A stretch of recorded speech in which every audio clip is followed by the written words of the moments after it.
My name is Hanna König. I'm the Global Marketing Manager at Eppendorf SE for PCR cyclers and thermomixers. And today we will go through a live demonstration of the brand new Mastercycler X40 that has just been launched on a global level. With me off camera is my colleague Steffen as application specialist to answer your questions after the live demonstration. If you have questions, enter them in the form below the video. And we'll try to answer as many questions as possible. Don't worry if your question is not amongst them. We will reply all of them via email afterwards. But let's start right away and have a look at this beautiful new Mastercycler Thermocycler. And we start with the obvious, with the outside, the outer housing. And what do you see first is a huge touch screen. We will go through the touch screen and all the programming after I show to you the outside, but it's nice anyway. So the second thing you see on front is a USB port. This USB port is actually closed, so you just have to push to open it, and there you can easily access the USB port. The great thing is, with this little door, the USB port is protected from dust, water, spillage, whatever can happen in a lab, so you don't have to worry about the port. The next thing that's really important on a PCR cycler for sure is the lid. You want to open it easily, fast, and with one hand, because you usually have samples in the other hand. So the handle is easy to grab, even for small and large hands. So I'll pull it up, so you see how easy it goes. Now I'm closing it again, that you can see the huge gap between the handle and the lid itself. So you see it's a very wide gap, so there's enough space for small and large hands. You will not pinch your fingers. And you can easily open and close it. Since this is all we have to see on the outer housing, let's have a look at a more important point, which is the thermal block inside. So I'll open again. So here we go. We have a look inside to the thermal block and to the inside of the lid. So in this cycler, you see the thermal block can take a full skirted plate. This is pretty unique for cyclers amongst this range because it has a rim and a high block so that you can use full skirted plates. In many other cyclers that's not possible. But you're not restricted to full skirted plates. You can also use semi-skirted plates easily.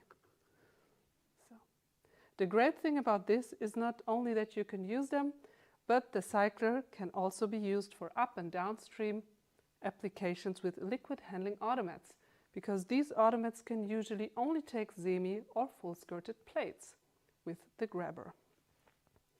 You can also use unskirted plates. Somehow self-explaining when full skirted plates work.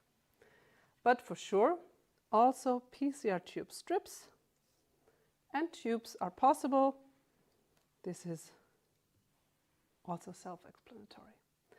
And no matter if you use domed caps or flat caps for your samples, the lid will automatically adapt the perfect pressure to your samples.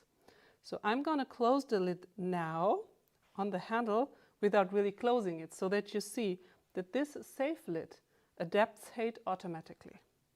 I'm going to move it now. You see? So when I open the lid, it goes up, and when I close it, it goes down. And it's flexible with a spring so that it always adapts the perfect pressure on your samples to avoid evaporation. So I'll put back in the skirted plate so that the lid has a pressure against it when I close it, because now we can already go over to see the programming and all the options you have with this PCR cycler. I am logged in as admin currently, so that I have all the options to show you. One thing I want to say first is, have a look here on the upper right, which is a status LED. It always shows you the status the cycler is in. It changes the color whether the cycler is turned on, turned off, has a problem, or is getting a software update. Now the cycler is in the idle state, So you can, the idle state, you see it here in the blue line. So it's a white color on the status LED. The first home screen shows you the date and time and as which user you're logged in, currently as an admin. Another thing that it shows is if the cycler is running or not. Now it says no program is running, and it shows you the recently used programs. This is very convenient because if you just want to restart a program you're often using, you could directly type on it and start it without searching it in a folder or somewhere else. But now let's have a look at the main menu, which you find on the lower right, and see all the options you have. First of all, you have many different settings. The Mastercycler About is just like software version, serial number, and things you might need for registrations. System settings. Here you can check your run records, change the date and time if needed, or look at the network. The device settings might be a bit more interesting for you because you could set acoustic signals. For example, when the cycler goes to a hold step after the PCR, it can give you sound when you turn it on, so you're alarmed and you know that you can go to the cycler to turn it off and take out your samples. Display settings, mainly self-explanatory. You can change the brightness and you can put the display to an energy saving mode if you want to. So, one very important and interesting thing is the user management. The user management might not be interesting for all users, but for some, restrictions are important. You can either have the user management turned on, like it is here, or you can turn it off. I will not turn it off now because I would like to show you the options you have with the user management by sharing folders and giving some programs from admin to users. You can also program automatic logouts, change your login mode, and grant access to different types of users. So they're users and restricted users. I will just program users today because this is a form most people use during their daily work. And then for maintenance and qualification, you could program recurring tasks like a self-test or a temperature verification of the block if you want to perform it on your cycler. And you can automatically disqualify the cycler if there are software changes, just to be on the safe side for audits, for example. So let's go back to the main menu. You can also have the option to program contacts. Contact for support, for example. Someone your colleagues need to go to, the user needs to know. You can clean the screen. Let's try it. Here the screen is turned not really down, but it won't react to the cleaning reagent or anything, which makes it very convenient to clean it. And to enable programming again, you simply type the numbers in the right order and the screen is free again. One very important point are events. So you see everything that happened to the cyclers, everything that has been pushed, and run records is the second thing that might be very interesting for you, because you can watch all the different runs that have been performed on the cycler. You can check if they have been aborted, for example. This was a run I just stopped before our show today, so it says finished with warnings. You can have different display ways, and then you have all the warnings. It says has been aborted manually because I just stopped it. So you can also export these runs, which is very important for audits as well. Here's an export function. If you tip on it, you can choose what is supposed to be exported, and you will need a USB stick to export it to USB. Incubate is self-explanatory, so you can choose the temperature and it starts incubating the block, for example, at 20 degrees, the lid at 105.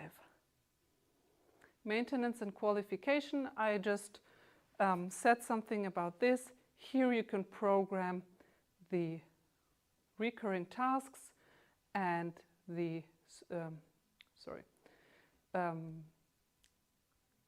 you can program the recurring tasks, like self-test and verification. I already said that. Okay, then there is a logout, which is also self-explanatory. If I would use it now, I would not be logged in as an admin anymore, so I won't do that. And a second interesting thing are the users. So let's start with the users. Here you see the admin. We're logged in as admin right now. And we have one user called Susan T. She is user number 2 and a normal user. If you want to add a user, you simply put add user. So let's give it a name.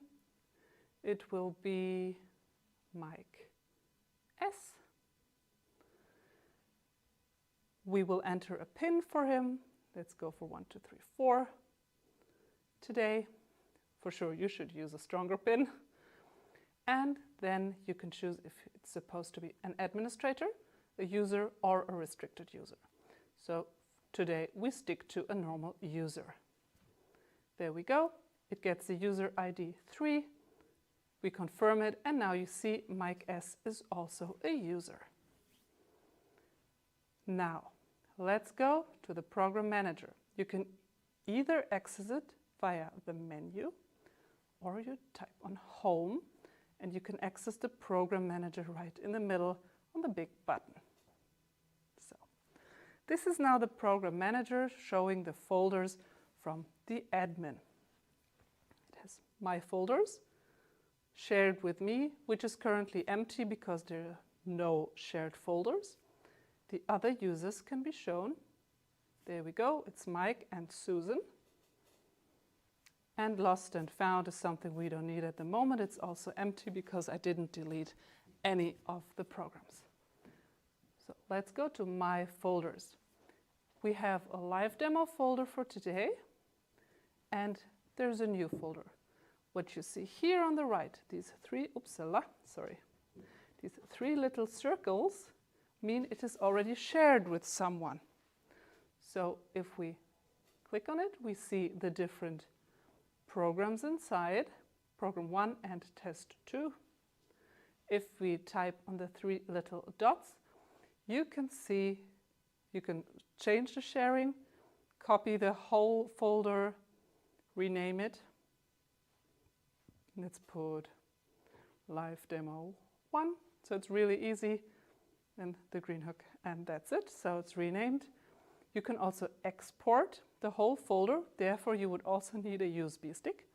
You can delete it, or you can show some info. But now I'd like to show you how to create a new folder, create a new program, and to share it with our new user, Mike S. So I have two options to create a new folder or a new program. It's either new or import. Let's first click import. Now it would ask for a USB drive. So you can easily import programs via USB if you have them on your former cycler. If you want to create a new one, you simply tap new. Then you can choose between a program and a folder. So let's go the whole way and create a new folder. And let's name it Live 2. Perfect. So Live 2 needs a program. And then it's the same way. You tap on new, and then you choose new program. Now you have many options. First of all, it needs a name. So let's go for name. And then you can choose between the different types of PCR. The classic PCR is a 3-step PCR, but you could also create a 2-step PCR template, fast PCR, gradient PCR, a nested PCR, touchdown, or only 1-step PCR. So I will start with a 3-step PCR now, and I'll show you how to integrate a gradient then. Simply by confirming on the green. Okay, the program name was now created. And there you see it. And if you type on it, you see the template. The classic template is always 95 degrees to start with, 60 degrees annealing temperature, 30 cycles, which you see down here, 72 degrees for elongation, and then a hold step at 10 degrees. If you want to change any of these steps, simply type, for example, on the temperature of the annealing. We know that our primers need exactly 52.3 degrees Celsius. So we type it in and we confirm that's it. You can change also the number of cycles. Let's go down to 25, confirm it. So it's just very natural. You type on the degrees Celsius and then change it according to your needs. What you can also do is edit the settings down here on the left side. So the lid temperature is set to 105 degrees. We just leave it like this. Then we have different temperature modes on the cycler: fast, intermediate, standard, and safe. And depending on the volume you're using for your PCR, we recommend different modes. Fast mode would be for volumes below 10 microliters, intermediate for 10 to 20, standard for 20 to 50, and safe for bigger volumes above 50 microliters. With this device, you can go for PCRs up to 100 microliters. And the convenient thing is that it's always written below the mode, so you don't have to remember the volumes. You can simply look them up. So let's keep it to standard. The ramp settings. You can change the ramp settings if needed. You just have to turn it on and type in the setting you want. You can also change the cooling rate if you want to in exactly the same way. Simply just clicking on it and changing if you want to. And there's one thing that's really great what you can do. You can turn on the desired runtime, which is this line in the setting. This is called our program migration feature. So if you have an older cycler, a slower cycler than this one, for example, who takes 2 hours and 10 minutes for the PCR, you can simply turn on the desired runtime, then change the runtime the Mastercycler X40 would need for this PCR to, let's say, 2 hours, 15 minutes. And the cycler automatically adapts its ramp rate, in this case, lowers them down so that the PCR will take 2 hours and 15 minutes, which is much longer than it would actually need. But so the PCR would be performed in exactly the same way you're used to. So you don't need any optimization effort. Let's leave it like this. So you can also put in a comment if you want to, and you can change the release state of the program. If it's not released, then restricted users cannot use the program, they can't even start it. If it's released, they can. They are protected to be overwritten from anybody else. The admin can always change them. Let's stick to not released. Okay. So here we go. We have the program. We're fine with the program. Then we can simply save it. That's it. So that's the first program we have. Let's go back and put in another program, new one, and let's name it test. Choose a gradient PCR, for example. I just want to show you how the gradient looks like on this device. So it's created. Let's open it and have a look. So you already see that in the annealing step a gradient is visible. It shows the top temperature of 65 degrees Celsius and the lowest temperature of 55 degrees Celsius. So you can also click on it and you see the different options: gradient, increments, ramps, and you can also add steps. Let's have a look at the gradient. So it shows you the default gradient temperatures from row 1 to 12, horizontal gradient.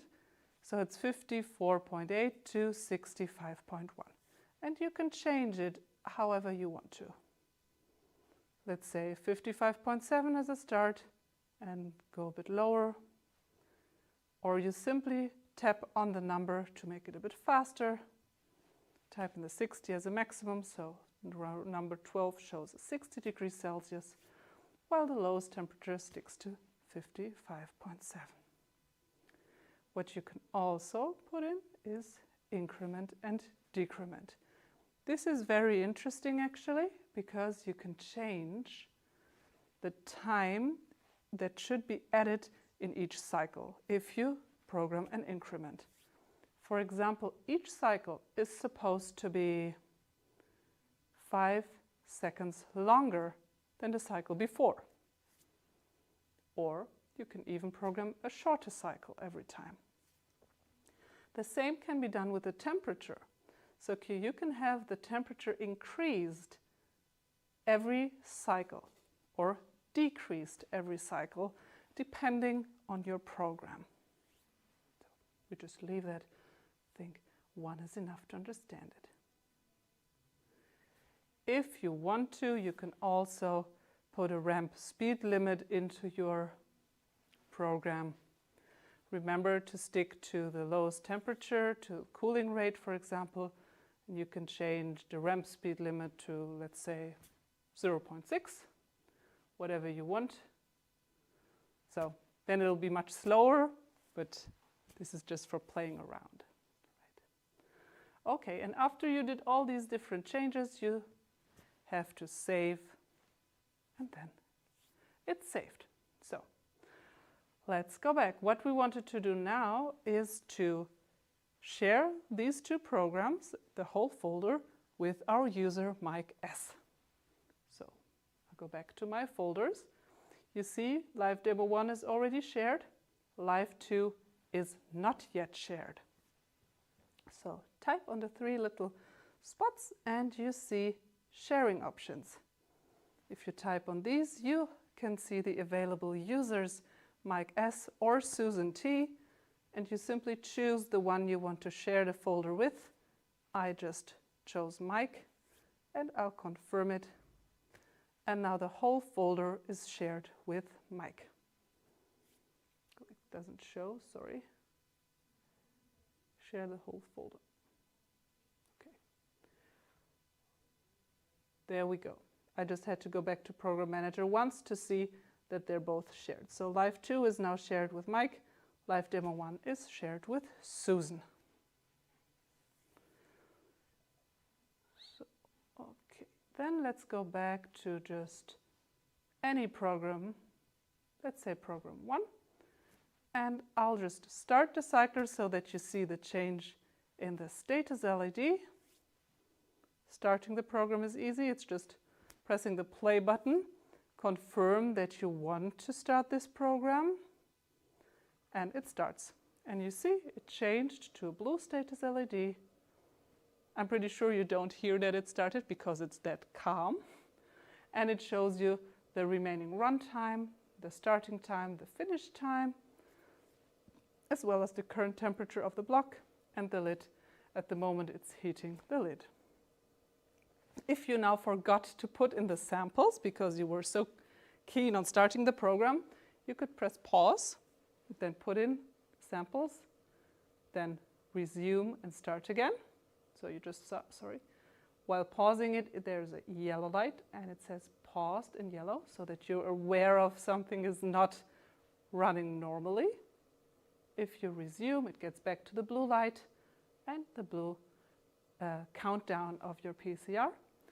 And if you're finished or if you want to abort the program due to any event, you can simply press stop. It asks you again if you want to abort the program just to be sure. You can say abort, and then the cycler gives a warning, says program has been aborted manually. You can confirm that because you just did it, and it says no program is running, and you can go on with your next experiment or whatever you forgot to do. So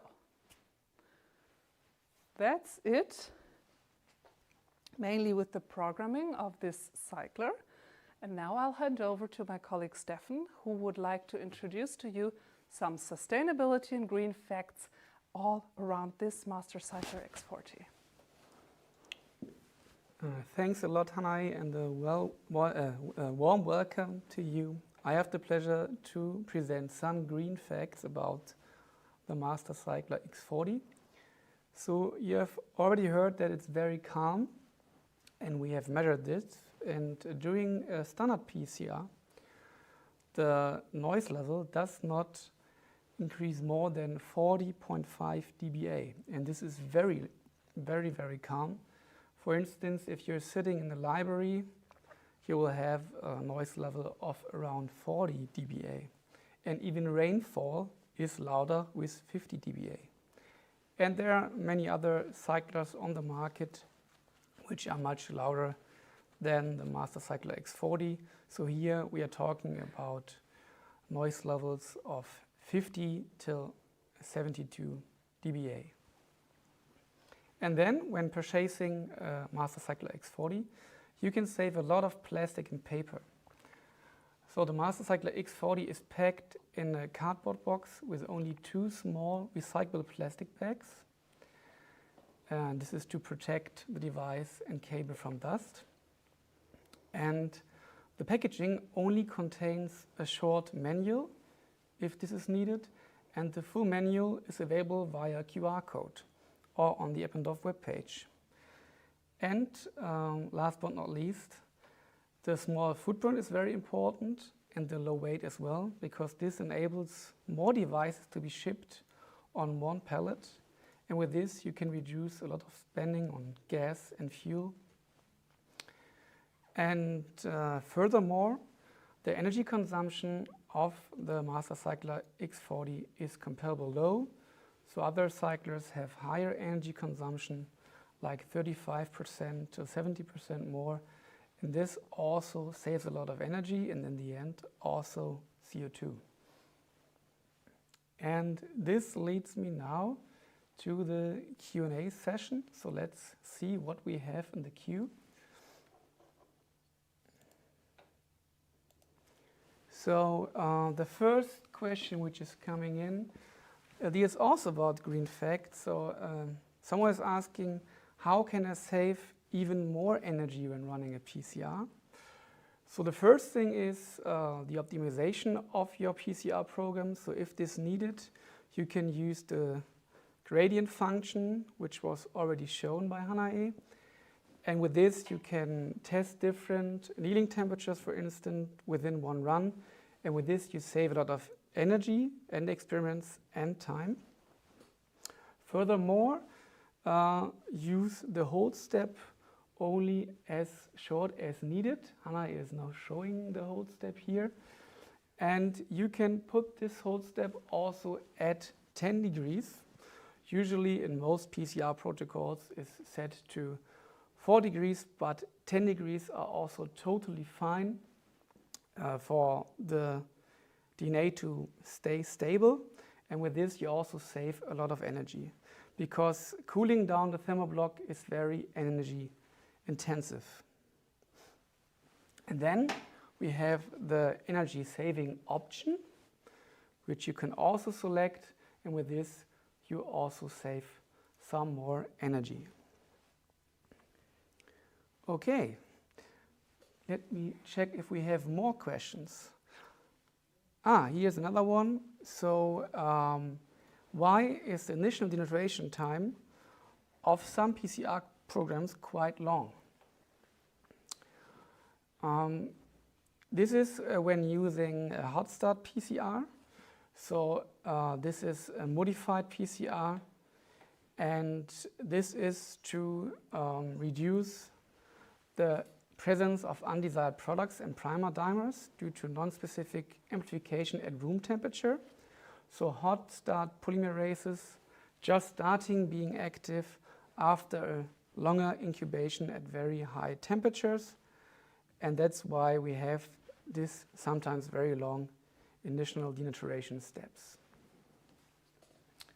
Yeah, and the next question which is coming in is, what is the ramping rate? So the ramping rate for heating is 3.3 degrees per second, and for the cooling it's 1.5 degrees per second.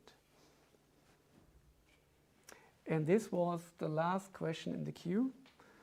So therefore I would like to thank you for your attention, and I give over to Hanae for the last words.